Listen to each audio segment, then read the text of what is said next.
नमस्कार, मैं हूं विजयश्री और स्वागत है आपका सियासत नगरी में। प्रधानमंत्री नरेंद्र मोदी का 20 जून को सीवान जिले के जसोली में आयोजित चुनावी कार्यक्रम अब केवल विकास योजनाओं की घोषणा तक सीमित नहीं रहा, बल्कि इसने बिहार की सियासत में गर्मी ला दी है। करीब 10,000 करोड़ रुपए की परियोजनाओं के लोकार्पण और शिलान्यास से पहले ही विपक्ष ने निशाना साध लिया है।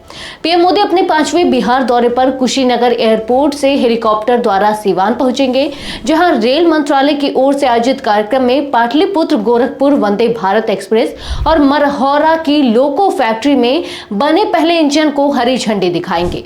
यह इंजन जल्द ही रिपब्लिक ऑफ गिनी को निर्यात होगा। कार्यक्रम के बाद प्रधानमंत्री जसोली में जनसभा को संबोधित करेंगे, लेकिन इन सब के बीच तेजस्वी यादव ने तीखा हमला बोला है।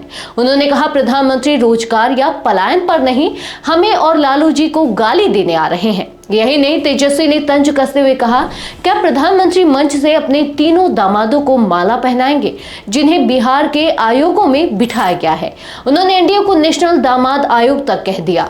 तेजस्वी के इस बयान पर एनडीए नेताओं ने पलटवार किया है। केंद्रीय मंत्री जीतन राम मांझी ने इसे बेमतलब की बयानबाजी बताते हुए कहा, तेजस्वी की बातों का कोई अर्थ नहीं है। मोदी के नेतृत्व में बिहार का विकास हो रहा है। लोजपा यानी कि रामविलास पार्टी के सांसद अरुण भारती ने और आगे बढ़ते हुए कहा, तेजस्वी को अपने पिता के समय का याद रखना चाहिए।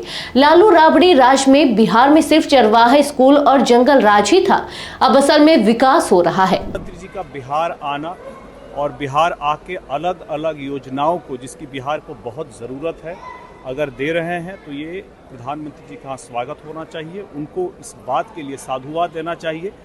बिहार को जिस पथ पे, विकास के पथ पे अग्रसर अभी जो पिछले 20 सालों से है, अगर उसके और 15 सालों से होता तो बिहार आज कहाँ का कहाँ होता। लेकिन लालू राबड़ी के समय में, राजद के समय में बिहार को चरवाहा विद्यालय और जंगल राज के अलावा कुछ नहीं मिला। जो इसके लाभार्थी रहे हैं वो भी 9वीं कक्षा से आगे तक पढ़ नहीं पाए हैं, और ऐसे में वो उल्टे सीधे अनर्गल बयान देकर के मीडिया की सुर्खियों में बने रहना चाहते हैं।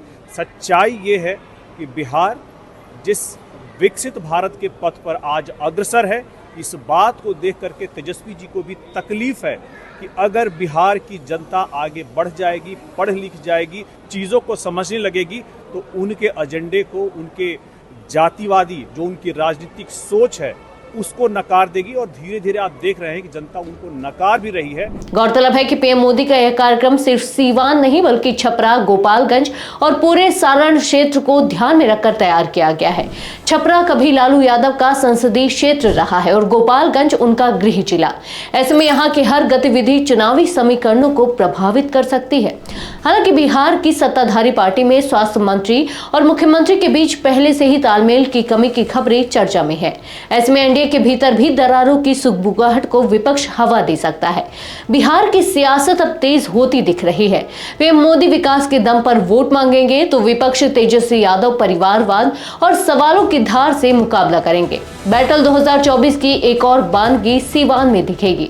आज के लिए बस इतना ही। अगर आपके इलाके में कोई राजनीतिक लापरवाही, भ्रष्टाचार या जनहित से जुड़ी समस्या है तो अब चुप मत रहिए, अपनी शिकायत हमें भेजिए। सियासत नगरी आपकी आवाज को मंच देगा और जवाबदेही तय करेगा, क्योंकि अब हर सवाल होगा सीधा सत्ता से।